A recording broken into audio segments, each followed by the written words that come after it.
What's up guys? My name is Kayzo and I'm just here with you guys in Insomniac to kind of just show you a little in-depth look at what I do behind the decks for my live shows.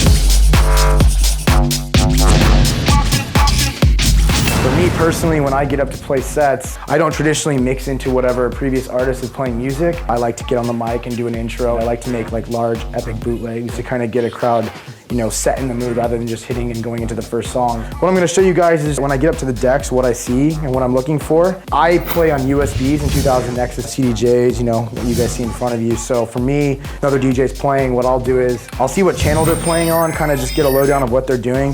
There's 4 different channels here, 1, 2, 3, and 4. And usually the DJ that's playing before you is on 2 of those 4 channels. So a lot of times it's 2 and 3, 2 and 4, 1 and 3, whatever, just kind of set up. So I'll ask what they're playing on. I'll go into whatever CDJ here doesn't have a USB in. I'll come plug in maybe a couple minutes before my set, like this.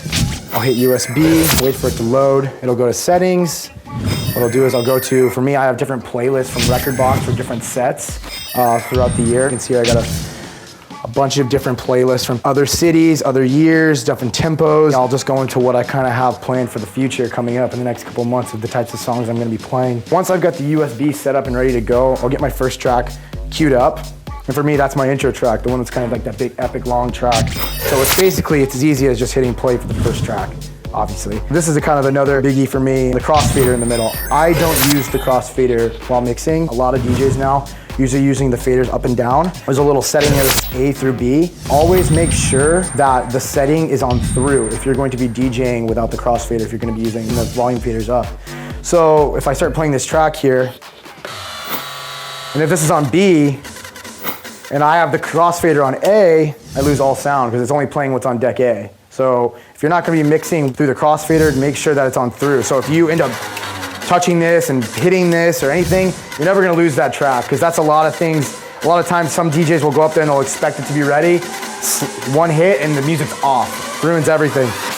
So always make sure, at least if you're gonna use volume faders, make sure this is up. Make sure you're not completely dogging your set. Thanks for hanging out with me today. My name's Kayzo and you guys can follow me on Facebook, Twitter, SoundCloud, all under Kayzo Music. Hit me up with anything. I can be your therapist.